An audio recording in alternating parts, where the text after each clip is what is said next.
নিষেধাজ্ঞার বাঁধ ভেঙে ক্ষমতার অপব্যবহার করে ইলিশ শিকারের গুরুতর অভিযোগ উঠেছে স্থানীয় মৎস্য দপ্তরের একজন মাঠ সহায়ক ও তার বাবার বিরুদ্ধে। মৎস্য দপ্তরের মাঠ সহায়কের নাম মোহাম্মদ আবুল কাশেম রিঙ্কু ও তার বাবা জলিল ফকির একজন প্রভাবশালী আওয়ামী লীগ নেতা। সরকার ঘোষিত নিষেধাজ্ঞার পরোয়া না করেই ক্ষমতার দাপটে সাগরে মাছ ধরার অভিযোগ পাওয়ায় প্রশ্ন উঠেছে আইনের শাসন ও প্রশাসনের ভূমিকা নিয়ে। সাধারণ জেলেদের অভিযোগ, যাদের মাছ রক্ষায় নিয়োজিত থাকার কথা তারাই এখন নিষেধাজ্ঞাকে বুড়ো আঙুল দেখাচ্ছে। স্যান্ডেলিনা সো, রূপচর্চায় আভিজাত্য।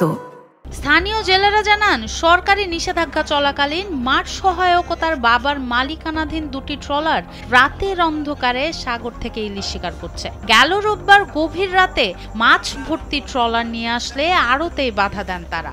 এই অটোতে মাছ ভর্তি আছে, 2 অটো ভরিয়া। এবার আমি আইয়াত কইছি যে মাছ এই নামাও, গাড়ি যাইও না। এবার ঠেলাঠেলি গেছে, এরা লই যাইবে। বোর্ডে মাছ 2 ফিট ভরছে, 2 ফিট আমি উঠেছি। এখন ওই খাল সাইডে হারাইছে, হ্যান্ড আর উঠেছি, আবার বোর্ডে উঠেছে, বোর্ড সাইডে গেছে। কারা এই ঠেলাঠেলি লাগে? ঠেলাঠেলি হইছে বোর্ডের মানের লাগে।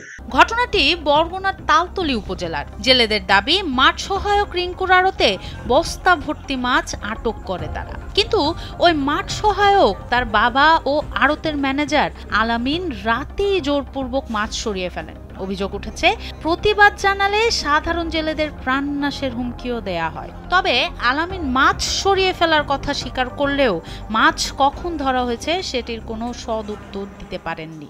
ও তো জালটা লুড়িয়েছে না, স্টাফ তো বিদায় দেয় না, একবারে কি বাধ্য করে নেবে কাম পেশ করে সকালে।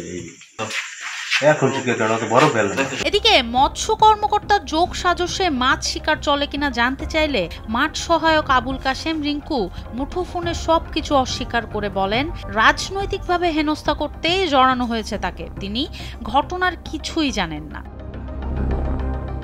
উপজেলা মৎস্য কর্মকর্তা ভিক্টর বাইনও অভিযোগ অস্বীকার করেছেন। জানান, ঘটনাটি তিনি শুনেছেন, অফিসার কেউ অনিয়ম করলে তিনি তার দায়ভার নেবেন না। জেনে আমি এটা আমার নিজস্ব যে সোর্স আছে, সোর্সের মাধ্যমে আমি এটার অনুসন্ধান করব এবং যদি কেউ লিখিত অভিযোগ দেয় সেই বিষয়ে আমি ঊর্ধ্বতন কর্মকর্তাকে জানাবো এবং আশা করি ঊর্ধ্বতন কর্মকর্তা সেই বিষয়ে ব্যবস্থা নেবেন। তালতলী উপজেলা নির্বাহী অফিসার মোহাম্মদ রোকনুজ্জামান খান জানান, ঘটনাটি তিনি জানেন, তবে তদন্ত চলমান। দোষীদের শনাক্ত করে কঠোর ব্যবস্থা নেওয়া হবে।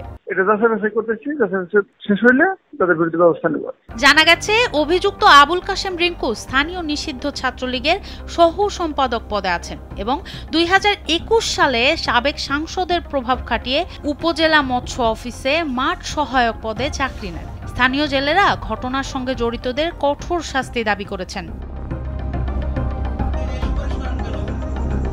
সোনম সিদ্দিকী, কালবেলা।